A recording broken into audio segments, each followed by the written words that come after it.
We were actually going to record this. We were talking about maybe doing this a day later because it came out officially on Tuesday, so the day before we were doing this. But then after we recorded last week, Adam, you messaged the group to say that you could. I've not seen this before. It's if happened. you bought the digital deluxe edition for $40 extra or whatever, part of it was that you got to play it from Friday instead of from Tuesday, and bugging me down if I didn't race to get my credit card out of the wallet. It absolutely worked on me, and if every game that I was interested in had the option of paying $40 to $50 more to get it a few days early. Yeah, they know that as well. It's because it's I hate it. I hate that it worked. Well, it's Battlefield and this, stuff started doing it. Like that's right. It has happened for a while with a few different games, but they do tend to be ones that old Moneybags isn't interested in. Moneybags is Tommy, and but it is a practice that is also pretty widely disliked, Right. And I think for a very good reason. I think it's better than just pre-ordering, because just pre-ordering puts money in a developer's pockets without the game even coming out. Yes. And Sure. can tend to lead to these inflated expectations and people being very disappointed because they're already invested emotionally in a game and financially. At least you get a game early by paying extra from this, but it's probably not a good practice to encourage. All that, It's just one of those crummy feeling things. It's hard to put into words why, but it's like, the VIP area awaits you, sir. Right. Please enjoy your weekend. Well, Yeah. and I was happy to do it largely for this because it meant, okay, I'll be able to actually put some proper time into it before we do the podcast, which is a good thing. But and also, I was excited to play it. But the unfortunate thing is, I'm lucky that I'm financially in the position where I can do that and afford to do that. But for someone who would be looking forward to it even more, who's maybe a bit younger, who is saving, like having to really save to get this game, it's just kind of unfair that like someone who. Yeah, probably when you're younger, you can't afford to do stuff like this, and you would be looking forward to it way more than And if your friends got to play it before you, you would be significantly more annoyed than not annoyed at all. Well, and Yeah. generally this type of thing happens with multiplayer games, and then so if you are coming onto that and other people are 5 days ahead of you, if you're competitive about it, Right. that is why they started doing that with Battlefield and shit, is to like get in there early and fucking figure out how to kill everyone first. Right. Yep. You've been sneaking around the warehouse for a while now. Then when Right. everyone else comes in the warehouse, you know where you're going. Yeah, you're Right. sitting in the corner of the warehouse shooting them when they come through the door. So But I did find it weird, like it's the digital deluxe edition that had all this stuff that had the early access component of it, and it's got like And- soundtracks from the old games. And things like that. and so it was funny turning it on and getting like dozens of notifications in a row of like, this music's unlocked and this costume is unlocked and all this kind of stuff, and I was just looking at it going, you don't get it. I didn't pay this money for any of this shit. Yeah. I paid it for the fucking date. Yeah, I want to play it now, and this is delaying me. All these fucking pop-ups. Exactly. May as well have just waited for Tuesdays. Yes. But so yeah, it's a weird option that feels odd, but I guess it's not content that you're missing out on, so who cares? No. At some point. So yeah, it came out like a year ago in Japan. It's taken them that long to translate it over. Exactly I a year ago, in fact. guess. Ah. Yeah, the 20th of Feb. Happy birthday, Happy Persona 5 anniversary! He's walking. But they've gotten all of the original cast back, I think. Yeah. From Persona so far, 5. where I'm up to, yeah. And it feels completely like a sequel to Persona 5. Yeah. It is crazy, and it's given me like almost a like off-putting. There's something that feels weird about it being a sequel to this game. Yeah, it's strange because mechanically it's a spin-off. It's its own side thing. It's like a completely different game. But then, aesthetically and presentation-wise, it's a direct sequel. That's canon. It's not like happening in like a parallel side universe with the same characters or anything like that. It immediately follows on. And it's like it's a TV show, and this is the second season. Totally. It feels... I didn't realize... I knew, like, I had heard, like, you can, like, go around and do some of the, same stuff that you would do in the previous one in terms of, like, go and work in a job, go into the subway, all of that shit, walking around. It's exactly the same. Like, I did not realize it was going to be so extremely close mechanically and presentation-wise. Yeah. I think it's bits of it are slightly scaled down. Like the bonds are sort of done differently. There's less of the side stuff kind of from the original where the fortune tellers and all those sorts of characters. Right. You're not really doing that. It's kind of more of like a main line. But if you were to have played Persona 5 just going through the main story, it doesn't feel too dissimilar to that. No. But except for every bit of the gameplay. Yes. But you are running around the same areas. They look kind of worse now. I think they look a bit better. Yeah. Everything is a lot more. We're all playing on the PS5, right? PC. On PC for you. The anti-aliasing stuff I've just noticed is shitty. It's a little jaggy, but I didn't know if that was my screen and resolution and shit like that. It is the not. game. Right. Like Persona 5 looked better in that way. Yeah, okay. I think it looks a lot smoother, like frame rate wise. Sure, from probably. playing 4, even 5 quite recently. Because even just like the little things of the little heads popping up and doing the text bubble stuff. Even that, just noticing this is at a higher frame rate. And that may also be down to the fact that I was playing it on an original PS4. Right. Persona 5 Royal, so maybe it's upscaled on the... But either way... I can't remember that bit. But it does... It's not it's not awful. It just looks a little grainy and a little jagged, which you get used to very quickly. And for me, only in certain bits. Only in the in-engine cutscenes, weirdly. Right. Combat looks great. And... Obviously, the actual anime sections are cool. There's been heaps of them already. I'm a couple hours in. And even, I think, walking around stuff looks great. I'm not noticing any jagged edges or anything. And it's only the same... weird parts. It's the same style as the original, which is great. Yes. Booting All it the back up menus and are you get... slick. You get a cutscene with a song... A new song at the beginning. There's a lot of the songs and music tracks that you remember from the first one. There's also a bunch of new shit in there. There's a more kind of rock,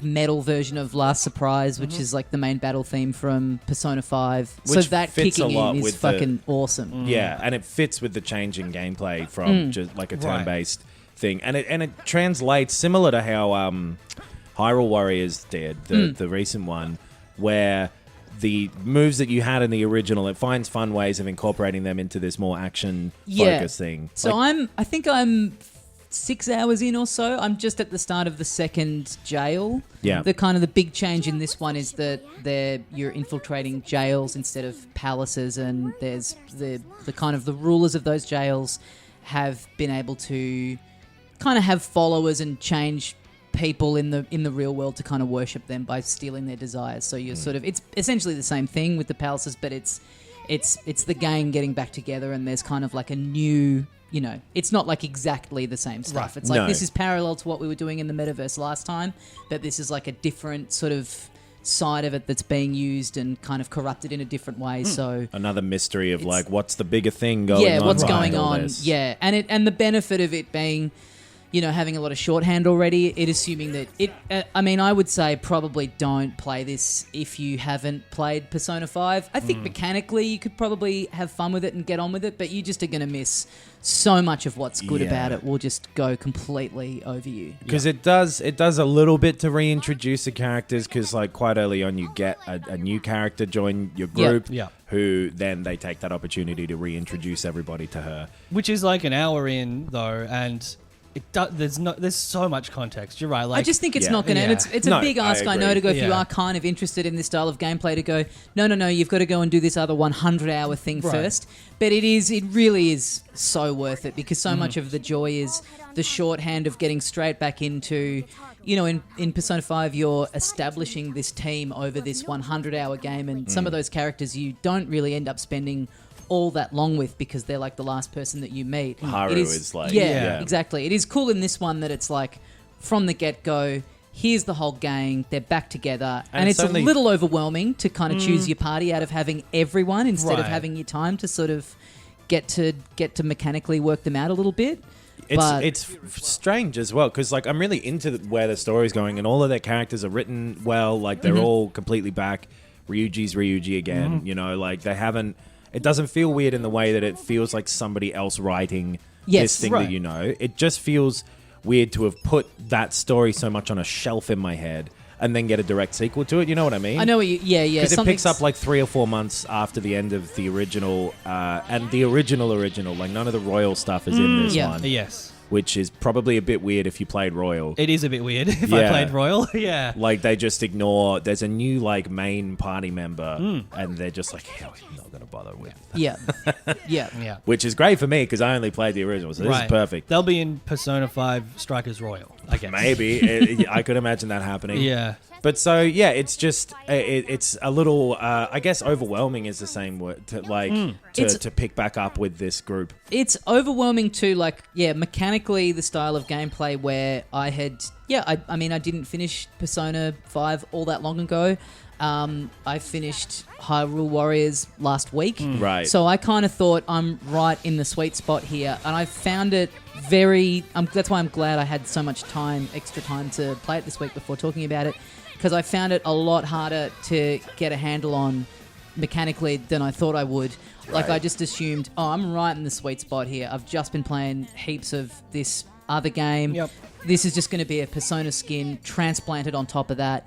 And it's not at all. Like, a lot of the buttons are different. Like, the dodge button is a completely different thing. In Hyrule Warriors, you've got like the runes that just kind of recharge, and there's no real equivalent of that in this. Right. So it's different enough from both Hyrule Warriors and also from Persona 5 that, like, it's taken me... It does take a little while to gel, I think, anyway, but I found it kind of even more so. The first 3 hours was just like... It's throwing a lot at you quickly as well, like just kind of popping up a thing of like, here's how this mechanic worked, and Hyrule Warriors did this too, and then you forget. Yes. Yeah, or you take a while to sort of relearn it or figure out what the actual context or application of this ability is. So the thing I found most jarring so it's basically... It's real-time combat. It's this style where there's, often dozens or hundreds of enemies at once, and you are just like incredibly overpowered and able to just like kind of wipe out huge chunks of them with, basically one blow. Yeah. So it's basically doing that. It's putting the Persona skin onto like an existing format while also trying to transplant the mechanics from Persona 5 and find a way to make them work in this real-time setting. And it kind of ends up being, I guess, pretty similar to the Final Fantasy VII remake in that you can kind of pause and hang the thing up to choose an ability. So you've just got your melee attacks, and then you've got you can hold down R to kind of stop time, basically pick an enemy on the battlefield and use your Persona abilities, which are all elemental, and you're looking Rock, for paper, weaknesses scissors. across the battlefield. You can do the same thing with your gun. That also slows time. So the thing I found most jarring is you're in these huge combat situations where part of the fun of this style of game is just cutting sick and feeling like you're just absolutely destroying these waves of enemies really quickly, but your elemental abilities are tied to SP, which you just churn through so quickly if you're trying to play this in a way, especially in the early stages before you've like built up how much SP you can have and how quickly it restores. So being in a jail and getting to a point where no one in my party has any SP left and I can't play this game in the way that's most fun to play, which is going into the battles and just absolutely devastating people with these huge fire attacks or whatever it is. And so having to like leave the jail to reset all the stats and go back in. I found that a little jarring to just get used to, because it feels like it's putting in a very like stop-start way of playing a game, which it's not the style that it's presenting to you. So but now that I've kind of got a bit more of a handle on that, it's really started to click. I think I've probably benefited from not playing a similar style of game before, because the way I'm wrapping my head around it is, like you mentioned, like I'm just remapping how I played Persona 5 onto this new format of game. So I'm going, okay, I'm just going to do a lot of attacks and occasionally, and it is cool. It is I actually hadn't thought of how similar it is to the Final Fantasy, the last couple of games. And going from Final Fantasy VII Yeah. to the remake, it's not that different of a transition. Oh, yeah, 100%. Yeah. It's referencing the story and doing its own thing with it. Yeah. Feels a little weird to have it be like a sequel. Yeah. But I am really enjoying it. I also did find weirdly, like very, very quickly, I ran out of SP. And so I think I just had to make the decision of, okay, I'm not exactly mapping those old mechanics and actions to this new format. I'm probably just going to mainly attack because there Mostly are also... You just save melee. that stuff for Yeah. the bosses. Right, Yeah. exactly. There are bosses and bigger enemies occasionally. Well, you unlock a thing very early on, or you can unlock a thing very early on. You have these like bond points that you use for doing little skill tree kind of stuff. And one of the things you can get is that your HP and SP automatically recharges after each battle. Right. So I was like, that's the thing that's annoying me the most. So I'm just going to save up to get that and then just boost that up as much as I can. And that makes a huge difference. Yeah, because there's not just the Persona stuff. All of the cool stuff about Persona 5's combat that I really enjoyed as like a twist on JRPG turn-based combat was like, you can attack a bunch, but then if you attack, with like a certain weakness element to this, enemy, they get knocked down. And you do this all-out attack, or you can do these other little like. There's something else in Strikers as well that activates occasionally. There's like a special mode or like move where you hold down or you press a couple of buttons at the same time. So it's not just mentally remapping these buttons. There's other things that maybe I'm not quite as good at using in real-time combat. And they just take a while to have them all catalogued in your head, like Right. a Yeah. fighting game or something where Sure. you just need to be aware of them enough, aware of them more than the game really gives you enough combat early on at least to get used to them. Like it gives you a quick little tutorial and then it's like, all right, fuck you. Yeah. It And assumes you're that out you there. kind of know Yeah. a lot about Persona, and it assumes that you know a lot about this style of game. Right. And it gives you, very brief tutorials And then you've kind just of got- summing up both, but I have worse retention of information than this game assumes human beings Yeah. do, Yeah, you know? yeah, yeah. Like, Yeah. Yeah. But maybe if you're more into fighting games, this sort of stuff is Yeah. easier Yeah. for you to. And like I think it's there's not really an answer because I think it's cool once you start getting the hang of it. Right. And I wouldn't want it to be so slowly doled out that the first 10 hours are boring. Sure. So it just is kind of on you to get the most out of this game. You will want to spend some time sort of practicing what you're meant to the do. exact same thing I remembered halfway through playing this happened to me with Hyrule Warriors. First couple of hours I was like, oh, this is fun, and you're on this map and it's very overwhelming in that game where you have all these different icons on the map and it never really tells you what they all do. But then once you work out the exact systems and the ways to build your characters up, strengthen your weapons, and then how you level up and again, what character works best for you and how the combos all work, it becomes, once it clicks and it's really instant when it does happen, it's so satisfying. And like that gauge thing that you mentioned, the 2-button thing, that is one of the big carryover things that is from Hyrule Warriors that I've noticed. It's a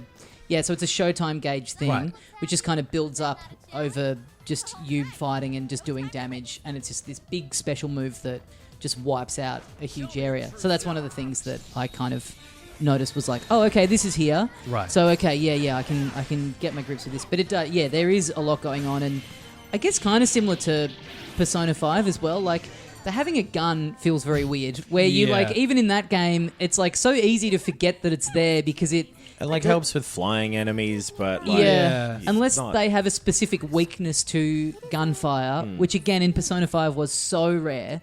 It does a very negligible amount of damage that it's almost not worth bothering. But in this, it is kind of worth it because it slows down time, which gives you a bit of a advantage there, and you can, it switches the perspective a bit, and you can see a bit better. To be clear as well, I really enjoy how it plays. Like I'm really into it at this point, but it does take a little while to sort of sink in. And I'm really enjoying the story again. Yes. All the characters are fun to hang around with again.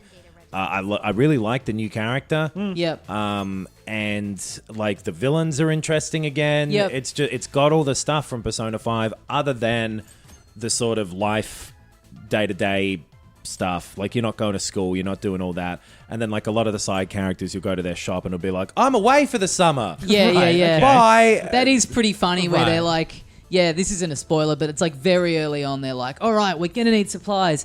Let's go hit up the old gang of we'll talk to the doctor again. We'll see her and catch up and everything. Oh, wait, she's closed her doctor's office for 3 months. Yeah, and then they go to the guy who sells you guns in the first one, and he doesn't even have an explanation. Nah. His shop's just closed up, and they're like, well, I guess that's it. I guess we just have to assume that every other shop in Tokyo is also closed down for July. And I guess the fortune teller, the shogi player that, like, it doesn't even bring half of them up. Yeah. That politician, he's fucked up, you know. He's like, gone. He dead. Yeah. So, that's... Yeah, all these places I had jobs at, I can't go in there and ask for if I could just... It's only been 3 months. Can I do a shift?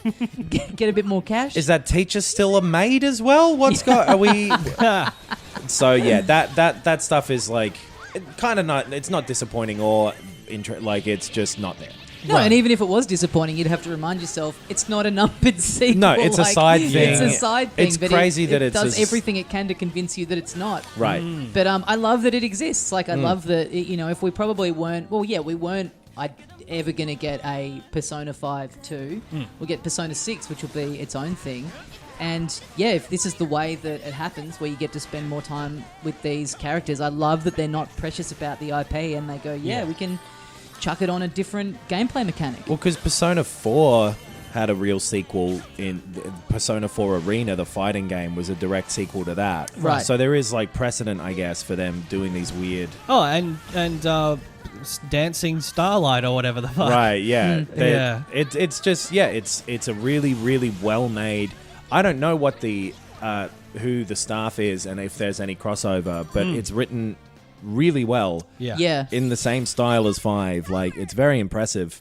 I have a feeling that this is just it's a separate studio. Probably same with Hyrule, that it's like the mechanics of the battle stuff is Koei Tecmo. Right. And then all the other shit is like the people from the original company doing it. I believe that's how it worked with Zelda. Like, they wrote everything, and then Koei are doing the... Like especially the fighting villains. stuff. Especially the villains are really in the vein of Persona 5, where they're like...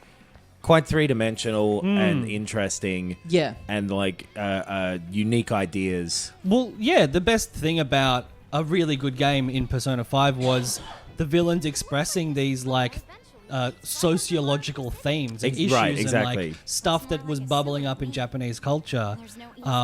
And, yeah, it sounds like that's still there. I've only encountered the first one, but that certainly seems to represent something in society. Right, exactly. And it doesn't, it never feels like fanfic or anything. I mean, that's, again, it is so strange that you so easily can forget, like, oh, this is a side thing made largely by a different team. Yeah, it does. Mechanically. It almost feels like Atlas just decided to chuck in a different fighting mechanic in their own, you know, like they just chose to. Yeah. Rather than a new company jumping in and making a different game. And Totally. to have a fighting, like a system in Persona 5 that was so tight and perfect, and to basically keep all of the elements of that and change how it functions and they all still work is really impressive. Like, you look at it and you go, this shouldn't be good. Like, if someone said to you, yeah, you run around, but you're still pausing and still basically doing elements of real time, you'd go like, what? Why? Why not just do it? Why not just have it be turn-paced? But it does, and the way that they've plotted out the jails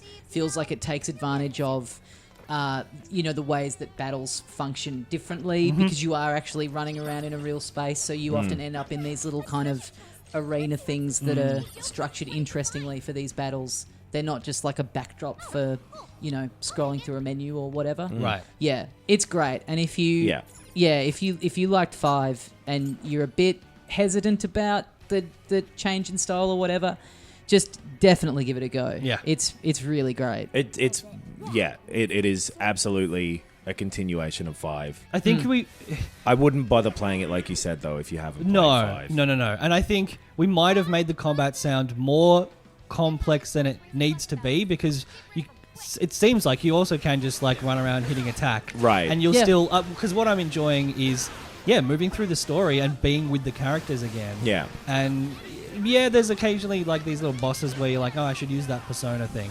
But most of the time you can just hit attack and run around. And If you it's ambush and really then do a easy. follow-up, you can Yeah. take out most of them without having to really do any Yeah. combat, at least Yeah. in the early levels. Similar to Persona 5 as well. Yeah, That's where- true. Yeah.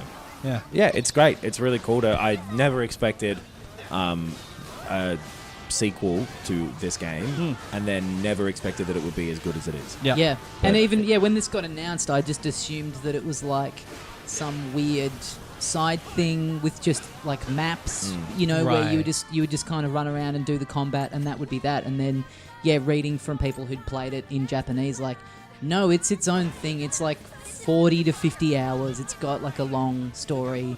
I can't wait to see what else happens and where it goes. Yeah, same.